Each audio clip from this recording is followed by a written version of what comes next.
To all who come to this happy place, welcome. What is it about Disney that makes us happy? Is it the magical whistle as your ticket is scanned at the main gate? Is it the seafaring smell of pirate water? Or is it charting a course to a land where you may never grow up? Here we go! Whether it's singing a familiar song, watching a movie, or riding your favorite attraction for the 100th time, Disney undeniably has a way to warm our hearts, believe in magic, and bring joy into our lives. This is Main Gate Magic, a podcast where we break down and discuss the infectious happiness, delight, and thrill of all things Disney.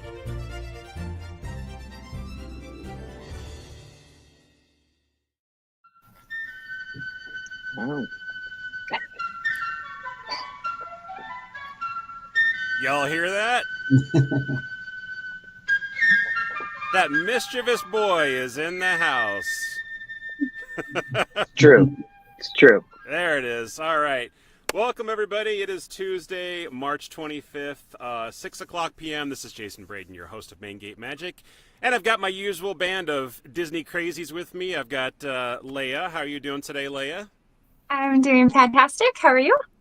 Great. Thank you for asking. And then, of course, we have Thomas with the wonderful Sleeping Beauty castle in the background. I had to kind of hone in on that for a second to figure out which one it is. How you doing, buddy? I'm doing great. Thanks for asking. Good, good. And then in the upper right corner, wearing green, accordingly wearing green, as the voice of Mr. Peter Pan, the current voice of Mr. Peter Pan, we have Mr. Blayne Weaver. Blayne, welcome to the show. Hello. Thank you.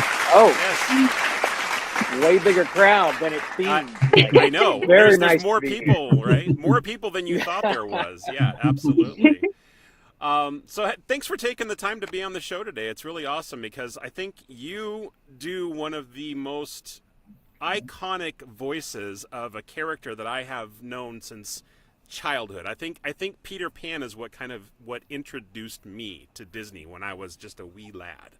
And I was born in the 70s, so that kind of tells you a little bit of something of how long I've been enjoying Disney stuff. So thanks for being on the show. It's a pleasure to have you. No, thank you so much. I have to say that opening bit that you have, it was like kind of heartwarming. I was like, Was it? You liked it? Yeah, I liked it very much. Really, really nice work. Did you hear Peter Pan's voice in the middle of it? I was wondering if you bumped that up just because I'm here, or if that's normally. That was me. I'm Peter Well done. Pan too. Yeah, I know. Well done. Thank you so much. Okay, well, not about me though. I don't often tell about that particular thing, but Jason, yeah, we can talk about you if you want to. When did you first get into voiceover? And All right. So, ladies and gentlemen, we're going to turn the show over to Mr. Blayne Weaver, and he's going to ask me questions instead. How's that sound? The world wants to know, Jason. That's right. That's right. One of these days, there will be a show where they just ask me questions instead. We got to figure out That'd who be does that. But anyway, amazing. in the meantime, let's see who we got in the audience today. We've got a few of our favorites. At least one of our fans, number one fans, my father, Mr. Odie Braden. Hello, Mouseketeers. Good to see you, Dad. Hi, Odie. How are you doing? He says I have a Peter Pan syndrome, getting older but refuse to grow up. Yes, absolutely. I think that's a great way to deal with life completely. I have embraced it. I think everyone should. Yes, Yeah. It's what keeps you young, absolutely. And then Mr. C. Andrew Nelson, who I believe you have met before, says greetings from the dark side. He was also at the MouseCon where we met. So Oh, that's awesome. Good to see him. yeah. And let's see, what is it? Dad says your dad will tell all of the secrets. Okay, we're gonna boot him off the show and make sure that we don't show any more of his comments. I do have control of that, Father. Andrew says, "Great to see you, Blayne." Same. All right. So let's get into it. Let's talk about you. Where are you from? Where'd you grow up? And how did you get into acting? Well, I'm originally from a place called Bossier City, Louisiana, which is very far from New Orleans or the more exciting parts of Louisiana. It's kind of it's a biggish small town. And I grew up there. And when I was about 5 years old, my parents were concerned about me because I was a little hyperactive. And so it was suggested to them that I get involved in community theater. And we just happened to have a children's theater in the neighboring town, Shreveport, Louisiana. And the name of the theater, are you ready? Yes. Pan Players. The Peter Pan Players was the name of that theater company. And I got involved in that when I was 5 years old, and I did 3 shows a year from the time I was 5 until I was 15. Wow. And during that time, I played Michael in the musical Peter Pan. And I was like probably 8. And I talked to the director, and I'm like, someday I want to play Peter. I think Peter Pan's the better part. And she was like, Peter Pan is played by a girl. I'm like, you'll see. I'm just saying, it worked out. It wasn't exactly how my 8-year-old mind had it imagined, but it did end up coming to fruition. But like one of the coolest things was when I first booked it and everything, that the theater community of my hometown was super excited and felt it was like, representative of the theater that I had grown up with. So it was really cool. Now, I think that most Peter Pans, at least for stage plays, are usually played by women. I mean, is that what you know as well? Yeah, they used to be. So there's the musical, the Mary Martin musical. I think Mary Lou Retton did it at one point. Did she really? It's a musical that's been around since the 60s or whatever. And it always had a female playing Peter Pan. But recently, in the last couple of years, they've rebooted the musical and gone and dealt with some of the more problematic issues of it being like a 1950s, 1960s script. And changed. Yeah, they changed some of those things. They updated a lot of stuff. And so now it's played by a teenage boy. I just saw it at the Pantages in Los Angeles, and it was amazing. The music's just great. The special effects, like, what they can do like on Broadway now, like the flying and stuff, the kids flipping all over the place. It's not just the swinging back and forth kind of thing. It's like they're doing stuff that you're like, they stole that from a magician or something. How did they do that? Right. But I highly recommend it, and it is a brand new reboot, like the last 5 years. And so now, Pan's a boy, I think. Usually, I don't know. It's not a rule. You can do whatever you want. Right. Yeah.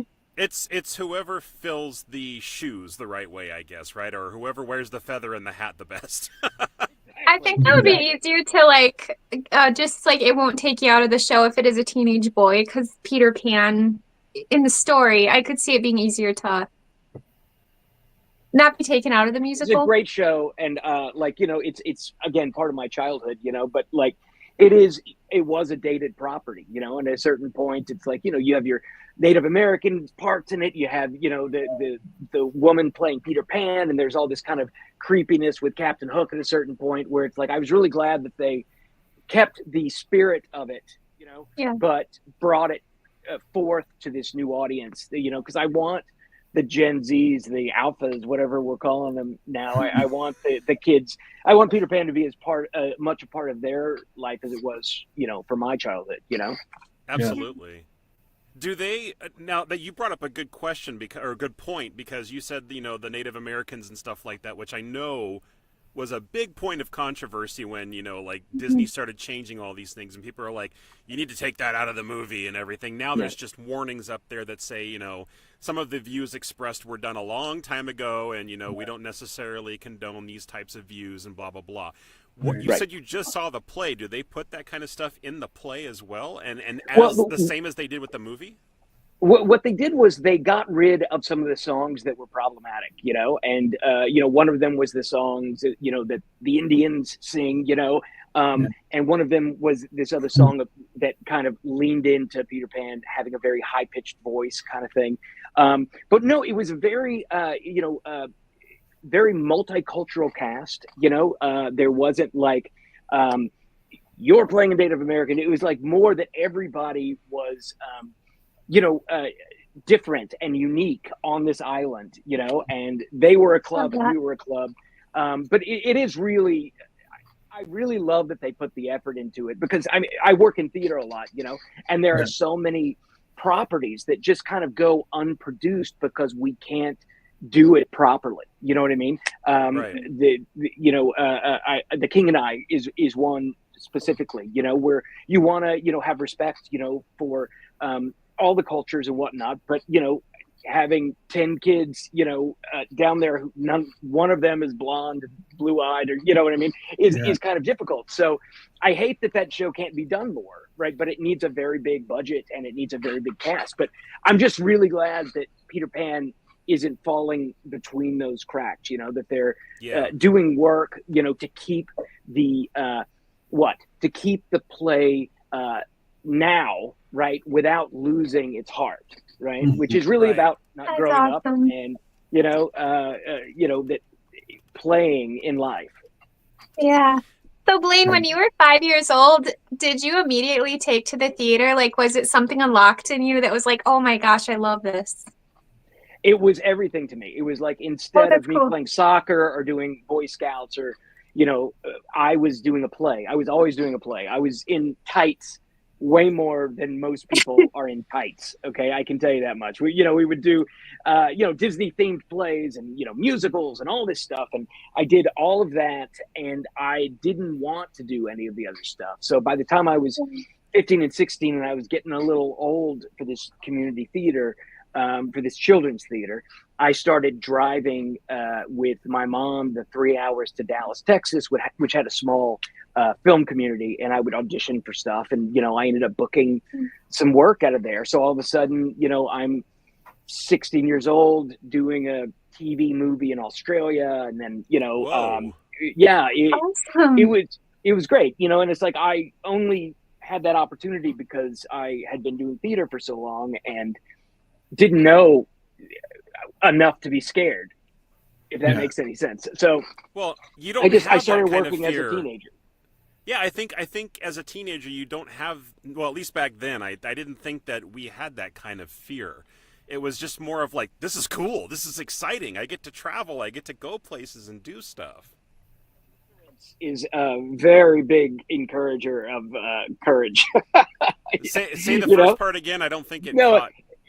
Being ignorant about what's at stake, is such a great. It'll get you going, and it's like I'm so glad that I got started as young as I did, because when I went back to the stage in my 30s, I was terrified, and I'm like, I never used to get nervous, right? When I was a kid, I would do this all the time, and it never. I would be like, where are we going for pizza afterwards? Oh, hold on, I got to go do this thing. Ah! And, I'm a grown up, and I'm doing theater and people are paying me to be there because I'm a professional actor and I'm scared out of my wits, It is funny, that boldness that you have in youth. I love it.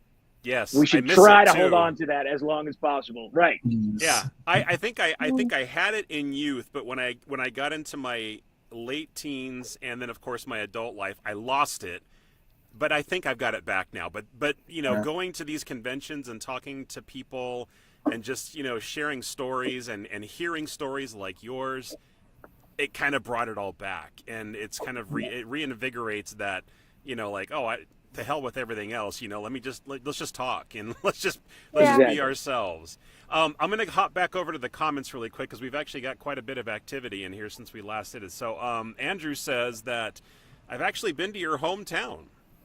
Beautiful. Beautiful. It's apparently it's Andrew's a stalker. No. It would be. It's great. I go back very often, and they still have this great theater community, and I'm lucky enough to they have some equity contracts that they throw out once or twice a year, so I get to go back and do plays, and I love it. So my parents are still back there, so I'm a regular. I filmed 2 movies there, so I go back as often as I can. Nice. That's amazing. One of our. Oh, sorry, Thomas. Did you want to say something? I'll live in the dream because I'm trying to become a screen actor at the moment. So I was like, living the dream. Yeah, there it is. Definitely. There it is. Yeah. You're in the right town for it, pal. Yeah. Patricia, our other #1 fan, says, "Hey everyone, hey Patricia, it's good to see you." Another familiar face, Blayne, Mr. Jerry Cornell. Hi, He Jerry. says, "Hi Blayne, hi y'all." Hey, Jerry. Yes. Great to fun see fact, you. I actually narrated the DVD for the character series Peter Pan. So Oh, no kidding. That's great. I just saw that. Have a little bit of That's awesome. simpatico there, yeah. So, and then we have Malik says, "Hi everyone. I wanted to ask Blayne, what was it like working with directors including Jamie Thomason and Bob's Gunaway? Is that right, or just Bob Gunaway?" I think it's Bob Gunaway. Yeah. Okay. I don't know who those people are. Maybe you can enlighten us. I don't know a lot of Bobs, plural, but no, I've been very lucky to work with a lot of really talented people, a lot of talented directors.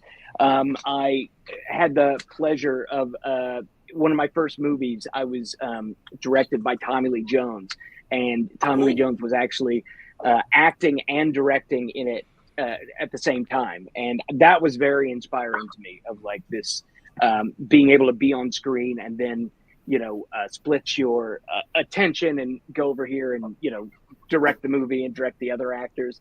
And I'm very lucky with the directors that I've gotten to work with. I haven't spent a lot of time with those guys, but every time I do, I enjoy it. I just love to work. You know what I mean? Like just getting to show up, and whether I'm doing Peter Pan or whether I'm doing something else, getting to show up and, being paid and knowing that somebody has chosen you to be there.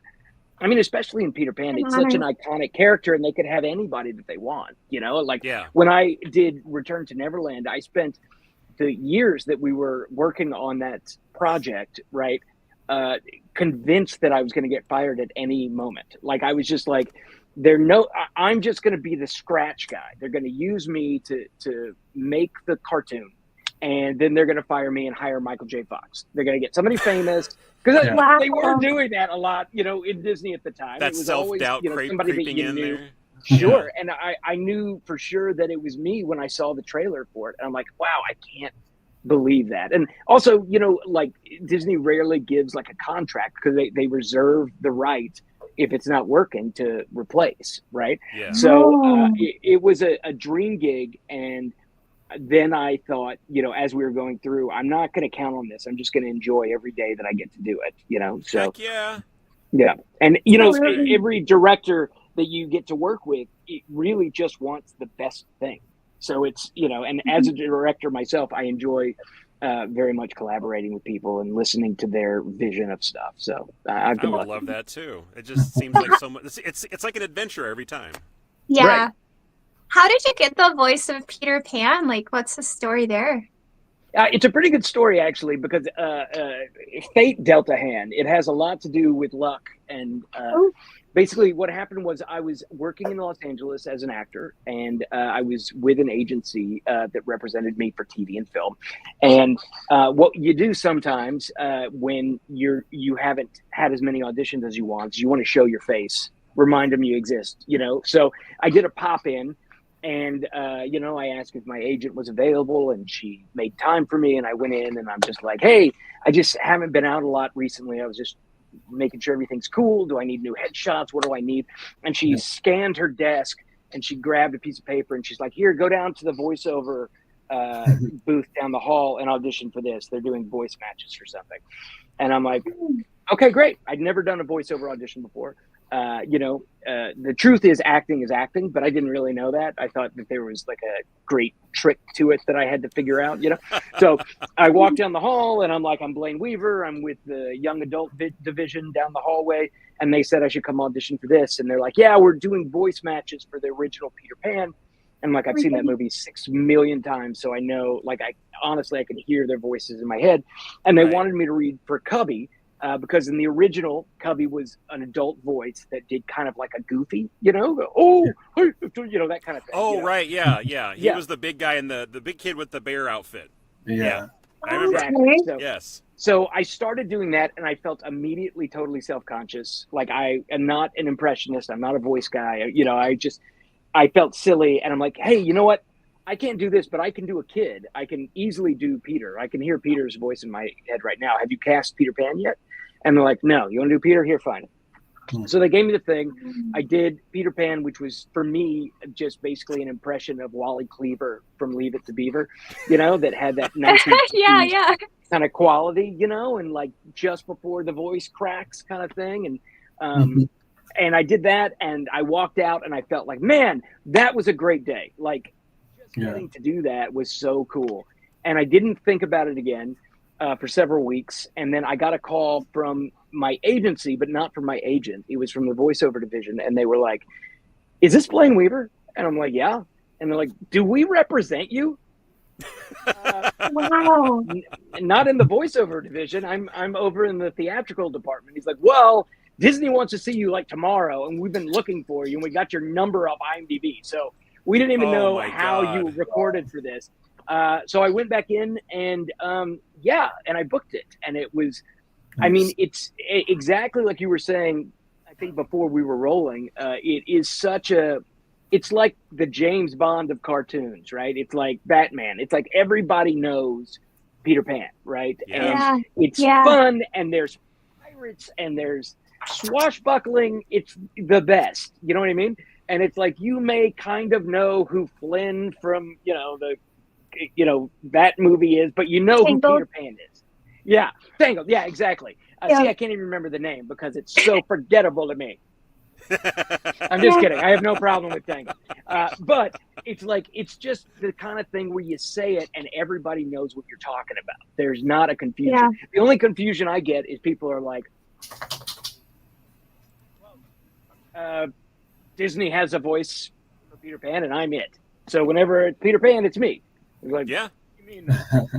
But there has been... There has been other voices besides Bobby Driscoll, who did the original one for the movie. There has been a few other people besides you. I think I counted like maybe half a dozen or something like that have done the voice of Peter Pan over the years. But you've been Peter Pan's voice for the most part, like ever since 2001. Is that correct? A long time, yeah. And it was like, every once in a while I'll run into somebody at, a con that said, oh, I did Peter Pan for this and this and this, in the late 90s or, whatever. But when they did Return to Neverland, which was their sequel to Peter Pan, which was intended to be a straight to DVD or straight to video movie. But then they really liked it. And so they put more money into it to make it bigger and make it, a theatrical release. And it came out all over the world. So it was like this big thing. And so once they had me and had established again the brand of like, here's a 2-hour movie with Peter Pan's voice, they try to stick with the one that the kids will know the best. You know what I mean? So that makes sense. Yeah, and it's really, I mean, the process and the time that and money and effort that Disney puts into keep maintaining the consistency is really impressive. I mean, they bring out this 1950s microphone that's the exact same style of microphone that Bobby Driscoll recorded on every time I record. I mean, wow, it's a big deal. Like they just kind of like ship it, and here it is, and it's this giant 1950s thing that makes everything a little more tinny, have that kind of 1950s quality, which I'm also doing with my accent and voice, and it's just so it always sounds the same, because the kid isn't like, that's not the guy, right? So no, I've Peter been Pan's very got a lucky. brand. I mean, yeah, absolutely.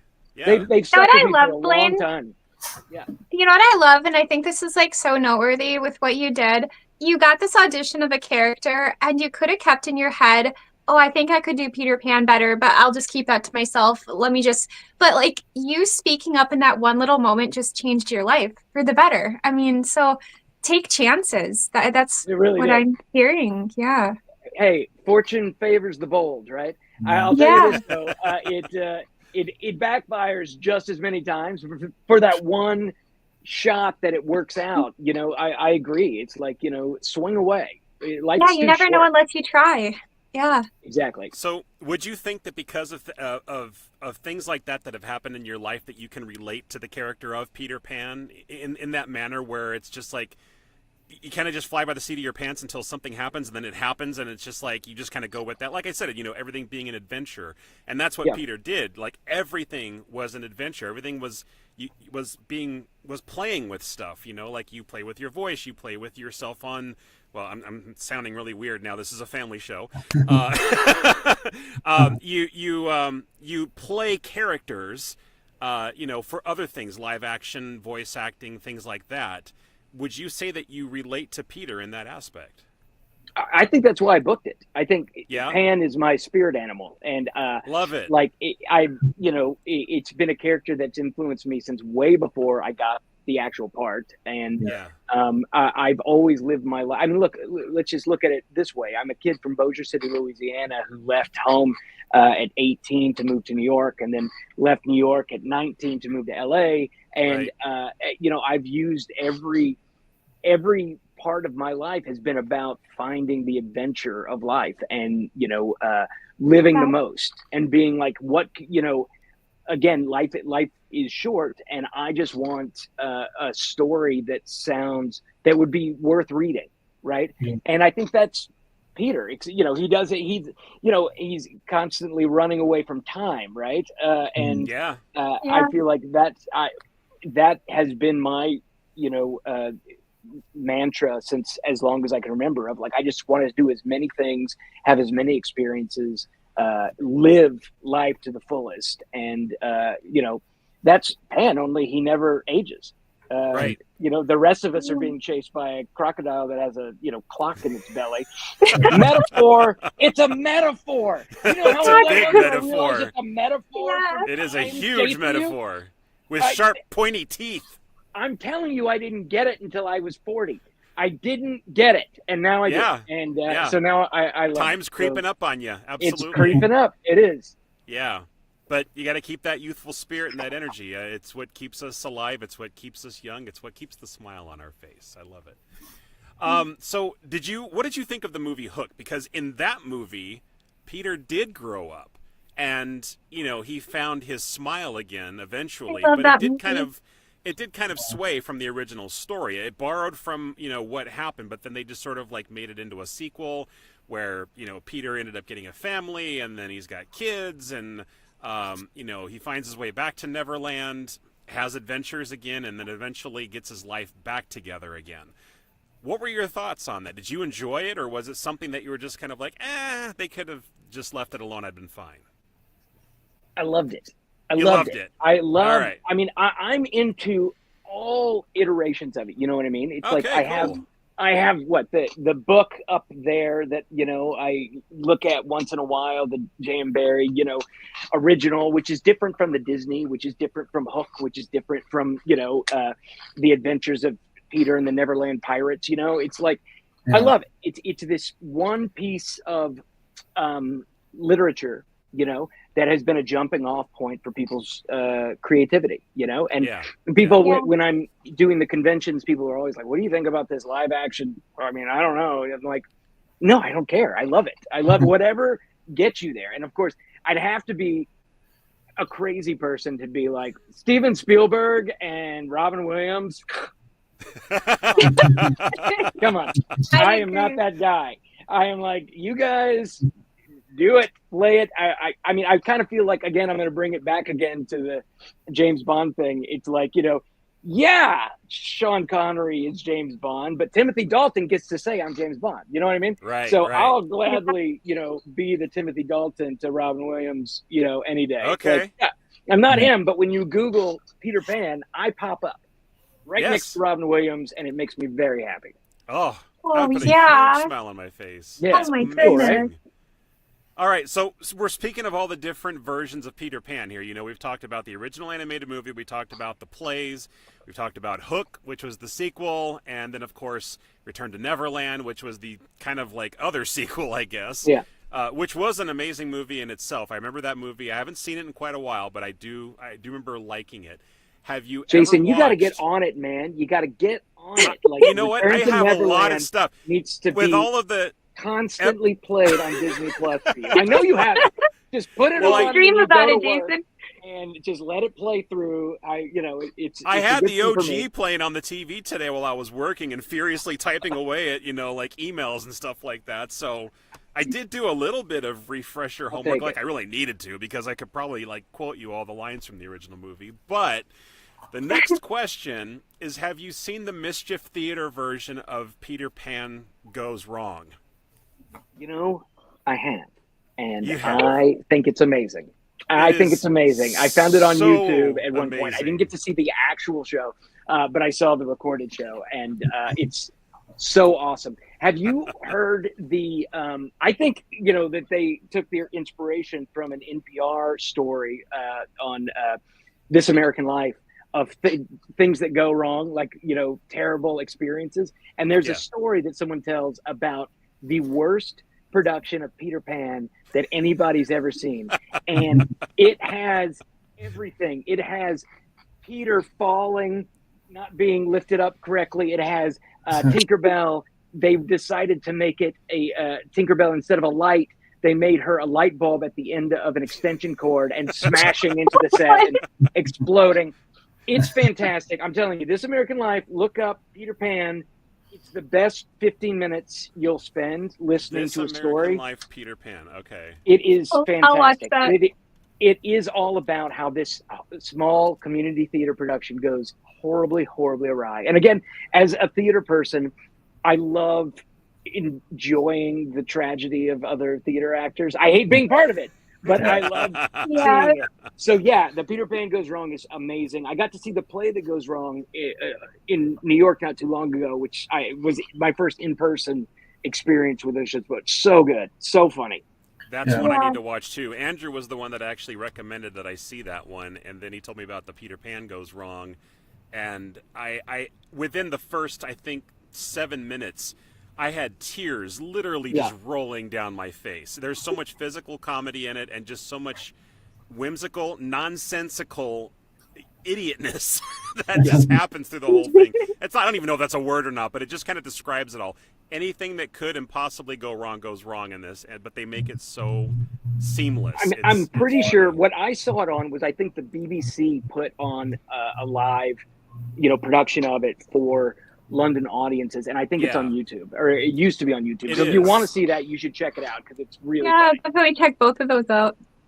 Yeah, it's on YouTube to watch for free, but it has like ads. So I will say that for me, Peter Pan is like one of those top 10. Like, I feel like I've been to Disney if I've done something Peter Pan related, like go on a Peter Pan ride or like get some pixie dust sprinkled on me. Like, that's one of the top 10. Like, okay, I've been to Disney, I can go home happy because I've done something Peter Pan related, or just like even seeing Peter Pan at the parks or even Captain Hook. Yeah.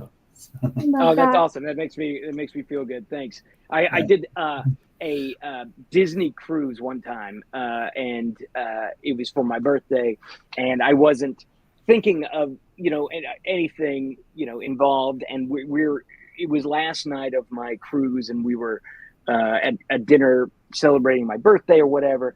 And at the end, have you guys ever been on a Disney cruise by any chance?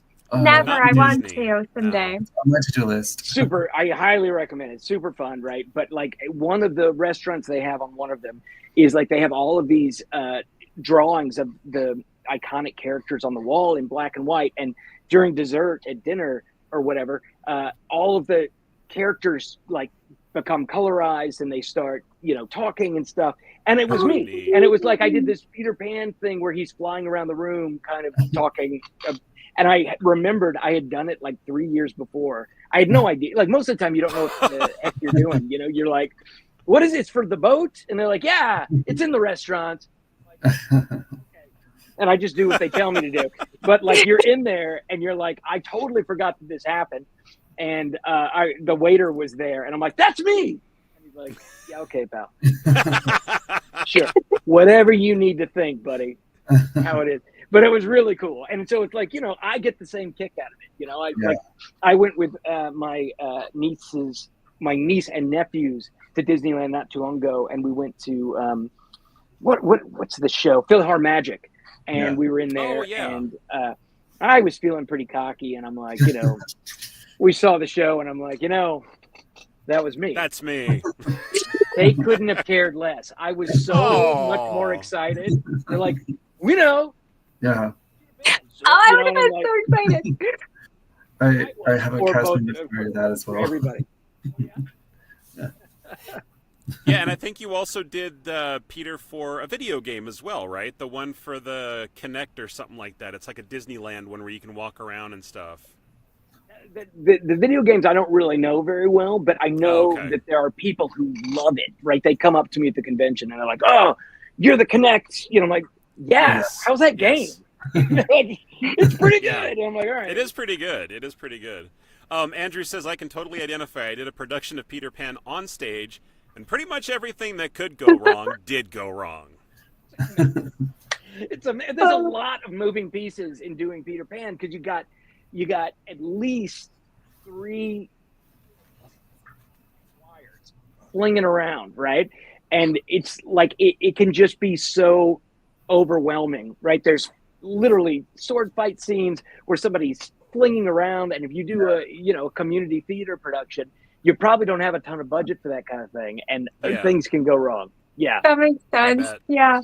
I mean, have you ever seen Peter Pan on Fantasmics just swinging on the ship? Yeah. Yeah. I think that's really cool. I love it. Every time Peter Pan shows up, and normally when he shows up, it's me doing the voice. So it's like, wow. I did that for. Yeah. So let me ask you a question, Blayne. If Peter Pan was a real person, a real character, and he was standing right in front of you at his prime, his Peter Pan-ish self, what would you want to say to him? Ooh. That's a good question. Wait, hold on a second. Let me give you a visual. There he is. There he is. There you go. Okay, I would say something probably like, Peter, you may not understand girls now, but you want to be a little nicer. Be a little nicer because they will mean a lot to you soon. Something like that. Okay. He can be a little dismissive. And, in Return to Neverland, the character of Jane gives him a lot of trouble over that for the length of the movie, which is the big lesson, I think, for Peter. He's dismissive to Wendy, even in the original movie. She's Very. like, my name is Wendy. Wendy, Moira, Angela. Wendy'll do. Wendy's enough. Exactly. He cuts her off and says, that's too much. It's just Wendy. Girls talk too much. Yeah, there's a line from that's right. Neverland. Girls talk too much.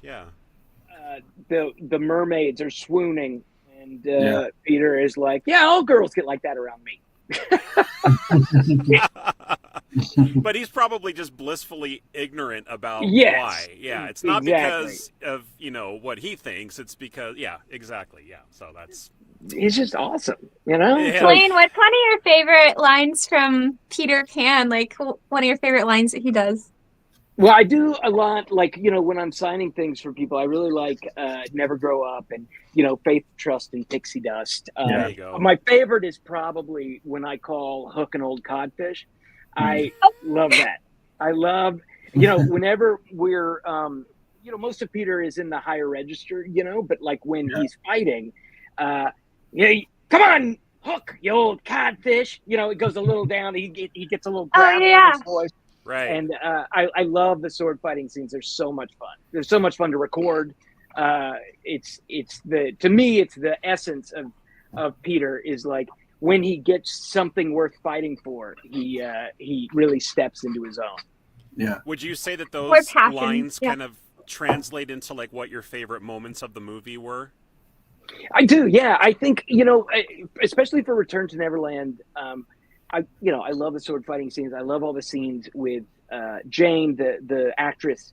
Harriet Owen was in London at the time, and I was in Los Angeles, and we always recorded over the cans because they liked the way that we interacted together. So that was really satisfying. But my favorite part of the movie is at the end when he meets the grown-up Wendy, and it always kind of gets me choked up because it's like this great moment of loss, I guess, and I just really like that part. It's my favorite part of the movie, though I do love my swashbuckling. Yes, that's always fun too. One of my favorite parts of the original movie, and this is just it's just pure silliness because I love the crocodile. The crocodile, like you said, there's such a metaphor behind it, right? But he's always chasing after Hook because he wants the rest of him, right? He got a taste of him before, and now he wants the rest. And there's a part where they're fighting, and he is in the water, just kind of sitting up in the water, just above his belly, and he's got his tongue hanging out of his mouth, and he's going Splash in the water and everything, just waiting. I think he's like bouncing around to something where they're saying, "Hook is a codfish." Right. Hook is Right. a Yeah. codfish. I And think he's you're just right. like, ah. So that's the kind of, mischievous magic I love about that show, or about the movie itself. So, now, we've pretty much already discovered this, and I know I talked to you a little bit about it before we came live on the show, but you are definitely a Disney fan, right? Yes. I mean, you like I lots like of to stuff think Disney. so. Yeah. I do. Now I'm worried about that I've overpromised. No, don't worry. I feel like, is there a quiz coming? Because I'm worried about that. I may not be the... What do you mean? Like, you mean like trivia? Okay. We right. got trivia. We got some trivia. All right, we'll see. You want some we'll trivia? See. It's Peter Pan trivia, so you should know it very, very well. See, oh my gosh, I'm gonna be so ratted out. All right. No. These are easy. They're pretty easy. I think there's only one that people might not know very well, but I mean we can go ahead and ask them. But first we gotta let Goofy kind of introduce us into the trivia. Of course, here. you learn something new every day. All right, time for trivia, everybody. First question is, who's the original author of Peter Pan? Yes, Mr. Weaver. Jane Barry. Yes, J.M. Barry. What does J.M. stand for? Jimmy Neutron. Barry. I don't know. It is James Matthew Barry. Yeah, Sure. but J.M. Barry. That's right. Obviously. All right. Okay, Leia, Thomas, you guys are into. You can raise your hand if you want to, hit the buzzer, whatever. We'll see whoever gets it first. Here, we got a comment. Okay. We got a comment first. The moment that you doubt whether you can fly, you cease forever to be able to do it. I love that, Dad. That's awesome. Isn't that a great line? That's a great True- quote from true the words of original wisdom. J.M. Barry. There's another quote that isn't from the book, but I really like. It's somebody else had written it, but it's but what if I fall? And then I Peter love this replies, one. "What if you fly?" You know, Ooh, I there we really go. like that. a I lot. love Yeah. that quote. Almost reminds me of the line from Batman. Why do we fall, Master Bruce? To pick our, so we can stand up again. It's like pick ourselves up. Yeah. Yeah. All right. exactly. Next question. What year did Disney's Peter Pan debut in movie theaters? Hands? Hands? Okay, Blayne. No. Blayne. I'm gonna go. I think I'm gonna be wrong though. I think I'm gonna go 54. I was gonna say. Sorry, that's wrong. You're wrong. I was gonna say 53, but I don't know if that's right either. Thomas is correct. 1953. Yeah. Stop showing up, man. Come on. You're only off by Make it 1 look year, bad. Blaine. Come on. All right, Man. this one's pretty easy. I mean, it's kind of I think it's kind of a two-parter because this next question was actually in the original movie, and Wendy asked it to Peter, and that question is, how do you get to Neverland? Yes, Blaine. Okay. Second star to the right, straight on till morning. Well, that's part of the answer, but how do you get to Neverland? Fly, of course. Thomas! He raised his hand. Yes, okay. That's what I was gonna say. It is fly, of course. Let me tell you Yes, something. absolutely. Peter wouldn't raise his hand either. Okay. Well, I consider myself John Darling, so it's okay. I'm the brother Okay. with the non-racist references. Yeah. All right. Well, that was the second part of the question. Was what are the directions to get to Neverland? And in Blayne, you already said it. Okay. Spoiler, I know it's second. All right. Morning. Started there. Let's see. Who tries to drown Wendy? Oh, that's easy. You Can raising please your take hand, it. Thomas? If it's so easy, you tell. Well, I was gonna say the mermaids. Yeah, it's the mermaids. Yeah. We were only That's trying to drown her. They actually even admit it, so. Yeah. Yeah. See, I would have missed that. I was thinking Tinkerbell somehow. I was gonna think Tinkerbell. You got That's it. what I was thinking too. Yep. was Wow, my okay. first one, but I was like, wait, fairies don't like water, so then mermaids, yeah. There you go. Well, I mean, I bet you if Tinkerbell had a chance, she'd probably try to drown Wendy because she She did not probably would. like her very well. Yeah. Very Well, jealous. I didn't put this as a trivia question, but I'm going to ask. Do you guys remember what they called Wendy? Like, Tinkerbell went to the Lost Boys, and they're like, there's something in the sky. What is it? They called her something, not her actual name, but something, a variation of it. Yes, Mr. Weaver, you have your hand up. So Windy Bird. It's a Wendy bird. A Wendy bird? Yeah. Okay. She's a Windy Bird. Alrighty. What is the name of Captain Hook's bumbling first mate? Oh, so Very easy. good. You guys can take Leia. one. Why don't you take one? Leia, take it. Schmeegly? Schmeegly? Oh, no. I like Smeagly. That's a really good name. What? For a Can we bubbling- give that to her? Because, like, the Yeah, first we'll part, give- she got the first part of it right. It We'll- is we'll give it to Smee, her. Yeah. but it's just Smee. Oh my gosh, it's More me. specifically, Mr. Smee. Mr. Smeagly sounds like Smee. a character from The Lord of the Rings. Like, Sneaky, Captain Hook. Remember that? My cat wants to escape. Oh, there you go, cat. Kicking me Okay. off of this podcast episode. Mr. Okay, bye-bye. Smeagly. See you later. Oh, Just kidding. Need more I told you, Dad, I have pixie dust. power. she had to walk. She had to walk the plank. Yeah, All I right, do so, like Andrew did guess the 1953 correct. He's putting comments in there. Patricia Well said, Patricia's kind of in the same, but she said same, but then she corrected herself and said Smee. So it's Mr. Same, apparently. That's Schmeegly. Not Smeagly, but I'm going to remember that one. That's awesome. Oops, indeed. All right, let's see. What's the next one here? Got two more for you guys. Who shows Captain Hook how to get to Peter's hideout? And then we're Wait. talking about the original movie, I think I remember. 1953. Yeah, Yes, I Blayne. think I know. I think doesn't Tink do that? Like, Yes. isn't she She does. playing both sides? Yes. That's Oh, right. Tink, Because, what are you doing? Because Hook captures Tink, and he says, we could get rid of her for you. You know, we could keel haul her, Shanghai her. We could Shanghai her is what he says. But he's like, well, we'll go down and get her right away. But then Smee's like, but Captain, we don't know how to get to Peter Pan's hideout. He's like, you're right. And Tink shows the way. Draws her a He map has a and lot everything. of anger that needs to Yes. be addressed. It really does. Absolutely. Like, Yeah. a little therapy once a week, it goes a long way. A little pixie therapy. A A little lot of pixie people clapping their therapy. hands in the therapist room and Absolutely. everything. Yeah. It's, I mean, she it's- gets so it's her hot. time there, She gets so hot she burns herself right through a leaf, I think, in the movie at one point. Yeah. That's how flaming red hot mad she gets. Yeah. All right. Last question I got, unless anybody wants to throw one in there later on. What is the name of Captain Hook's pirate ship? Yes. Yes, Mr. Weaver. The Jolly Roger. The Yes. Jolly Roger, absolutely. All righty. Very good. Let's give a round of applause for all of our contestants. Well done. feel like- Well done. And cut. I love that. Like, you guys gave me some, you let me win a little bit there. You let me, you pulled back. You pulled back. You did great. You're like, you're the guest. If you know it, go ahead. But I know it too, and I just want you to know that I know it. That kind of thing. Well, I did some. The last week's episode we had was Indiana Jones, and I feel like the trivia questions that I did for those were actually really hard because not a lot of people were able to get them right. And I was like, Yeah. wow, these are all ones that I just know.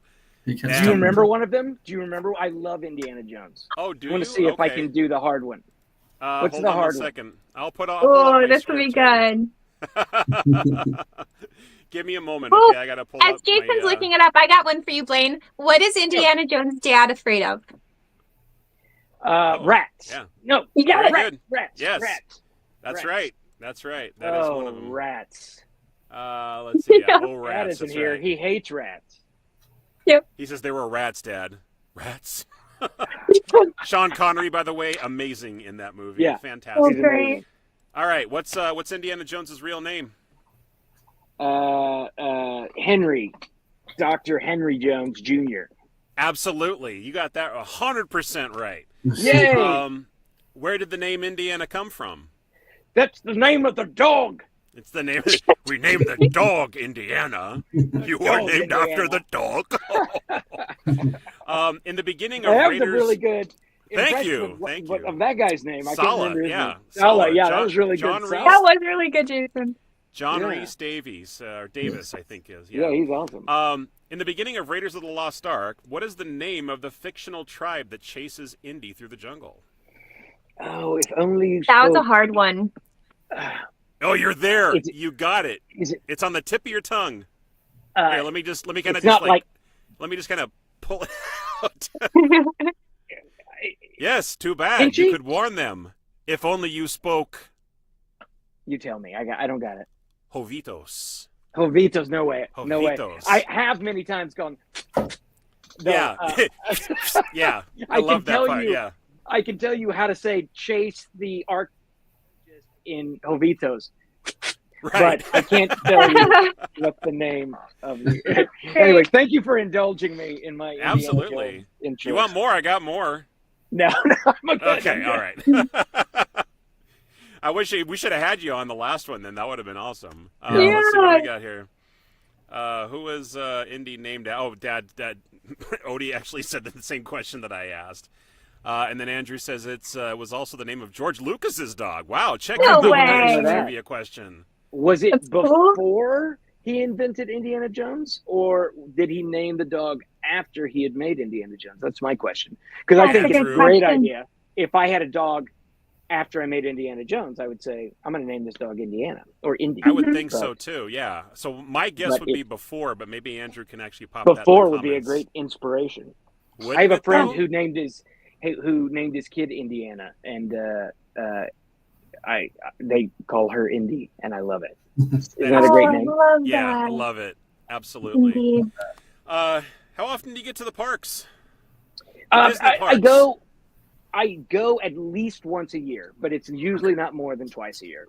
I wish I was going down there more, but yeah, about once a year.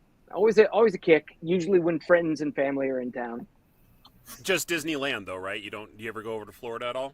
I have not been to Disney World since I was 8 years old, but I had a really good time when I was there, and I have fond memories. So Yep. eventually, someday, I'll make it back. They've got magic of their own, but I'm still in love with the OG park. You know, I mean, Cool. I grew up in Southern California. I was born in Upland in San Bernardino County. Was there for about 16 years of my life, and I'm only up in the Bay Area, so I mean it's really not that far of a drive to get back down. My wife and I are still Magic Key holders, so we have another trip coming up in May for Star Wars night. So there's always awesome. something going on. Yeah, Andrew did confirm Indy was named after George's dog. So yeah, Great. That's so before. cool. I did not. That's know a better that. story. I like that. I know. It is. I I like agree. that too. Absolutely. Yeah. Let's see. Let me go back to your questions. I know I got multiple documents open now. I don't just come up with these things off the top of my head, folks. Any upcoming projects or like appearances that you want to talk about? Yeah, I have. I also write and direct, and I did a movie called Miss Valentine that is supposed to be coming out sometime soon. We're not sure exactly about details, but it stars an actress named Paris Burrells and Mary Lou Henner, and so I'm excited about that. It's a comedy about what's it about? It's a comedy about beauty pageants. So I'm looking forward to that. Yeah, that's I would love the to next watch that. It's a movie. It's a movie. Yeah, it's a feature. Yeah. Awesome. Yeah, Wow. It'll most assuredly be on a streaming platform somewhere, but I'll let you know when I know. And if somebody wants to come and see you and ask you all the kinds of questions that we asked you today, or maybe even possibly get an autograph, where are you going to be at next? Well, I'm not really sure where I'm going to be next, but my agency is a place called Celebworks, and you can always order stuff from there, whether it's the pops or the signatures, or you can order something special if you'd like. That's the way to go too. Familiar with Celebworks? Yeah, they're at a lot of the conventions that we go to. Yeah, they're great. Andrew gave a final little comment here. Says George's dog Indiana was also an inspiration for Chewbacca. Can I tell you something? This sounds like the most amazing dog I've ever seen. I know, right? If I had a dog that had the personality of Chewbacca and the inspiration for Indiana Jones, I think I'd like that dog very much. The most epic amazing dog ever. in the world. Yeah. We need a plaque of this dog. It's true. Seriously. Now, as an actor, voice actor, do you ever coach anybody with anything who wants to actually do? Because I know a lot of people that we've actually had on this show before. They're like, oh yeah, I also teach voice acting, or I help teach people who want to become actors or actresses and stuff like that. Do you do anything like that? I do. Yeah, I do. I work at a couple of different. I work at a university in Virginia called Shenandoah University, and I work sometimes at a conservatory here in Los Angeles, teaching actors years teaching. I teach screenwriting as well in Virginia, but here in LA, I teach acting and acting for the camera and that kind of thing. I've directed like 8 feature films, you know, and a lot of them I act in and whatnot. So I have a lot of experience with directing, being on camera, and so I love to teach. It's really fulfilling, you know, kind of thing. And if you want to check out any of those movies, you can just look up my name, which is, you know, Blayne Weaver with a Y. It's right there. It's right there. There it is, Blayne Weaver. Look it up. Peter If you Pan. look it up on Amazon or Apple or whatever, it'll show you all the work that's there. And yeah, check it out if you'd like. It's not all Peter Pan-ish. A lot of them are rated R, but also you can just go and watch Return to Neverland again, which I'm totally fine. Yes, absolutely. I will do that. I promise. Maybe before I have you back on the show again. Maybe I can do that the next time, and then we can have another. We could have another episode, bring you back, and then just make it all about Return to Neverland. Great. I'm All right. fine. I'm open. I'll make Harriet log in from London, and she can do it too. Okay. Oh, that would be amazing. We're gonna have to set that up. I'm gonna take you up on that. That'd be great. We're going to need better contact information besides Instagram, though. Maybe I can just keep emailing you instead. Yeah, no. Keep the email. That's the one. Yeah, keep the email. Perfect. All right. Andrew says, what kind of role would you like to play that you haven't yet? Or what genre of story would you like to act in that you haven't been in? Oh, that's great. Great question. Spotlight. Yes. I love I love mixing it up, right? So like I write a lot, so it's like when I write I write a lot of romantic comedies for production companies, and then when I write something for myself, like I want to write like a post-apocalyptic action movie or a horror film, something completely different, right? But yeah, I was just saying to somebody, this is kind of off the topic of what I was just saying, but I've been doing a lot of theater lately, and I haven't done a musical since I was a kid, and I don't sing well, but I can do like karaoke good. So I reached out to a friend of mine who's a music director, and I'm like, what plays musicals could I do the singing for? Yeah, I think it'd be really challenging. Awesome. I'd be really uncomfortable with it. You know, it's like I'm doing this play in the summer that's Les Liaisons Dangereuses, which is like Dangerous Liaisons, the movie, and it's like it's very French. It's period piece. There's lots of I'm working on the actual language just to be able to say the accents right, you know, but I love challenging myself with stuff that I'm afraid of. And so like singing would be a very scary thing. But yeah, I think something like that. I'd also like to play like a real crazy bad guy in something. That would be really fun too. I think everybody wants to play a bad guy. You'd be surprised. I have so many of my students who I'm like, this is the brass ring. You get to, you're like the Joker. You're like, menacing and chew the furniture and have fun with it. I'll tell you this, one of my most favorite roles I've ever got to play is Peter and the Starcatcher. Do you know the play Peter and the Starcatcher? It's like a prequel to Peter Pan. But it's like grown-up version. It's a comedy. It was on Broadway for a while. But I got to play young Captain Hook, whose name is Blackstash in that show. And it is over the top. And, I've been Peter Pan since I was, 23 years old. So it's like getting to play Captain Hook on stage was really a great role and so much fun. And I got to watch Corey Burton do it for years, do the voice of Captain Hook. And so it was very inspirational and fun. That's phenomenal. Oh, I bet that was super fun. Yeah. Thanks. Well, Blayne, we are at the end of our hour here. This has been so much fun. I mean, thanks for making it so lively, so magical. Thanks for telling us your stories. Thanks for playing along with the trivia, too, because that's always a fun thing. I've been trying to do more of that with the guests. We usually do it only on the ones where we have, like, no special guests and just sort of Disney news or a general topic or something like that. But that was a lot of fun. So thanks for participating. I regained some faith in myself because I got really afraid when I realized that we were doing trivia on Peter Pan. Because, like, I'm telling you, fans will stump me all the time. It's like, when you did this part, and I'm like, I don't even remember that. But no, that was really fun. Guys, you guys are great. This was really fun. We had a lot of laughs. I appreciate it. And we'll see each other again after you watch Return to Neverland. Yes, absolutely. We'll set something like that up. I will definitely be in contact, and thank you for bringing that up. So totally. that would be very, very fun. All right, Leia, Thomas, thank you guys again for being on the Thank show you. and for contributing to all the magic as usual.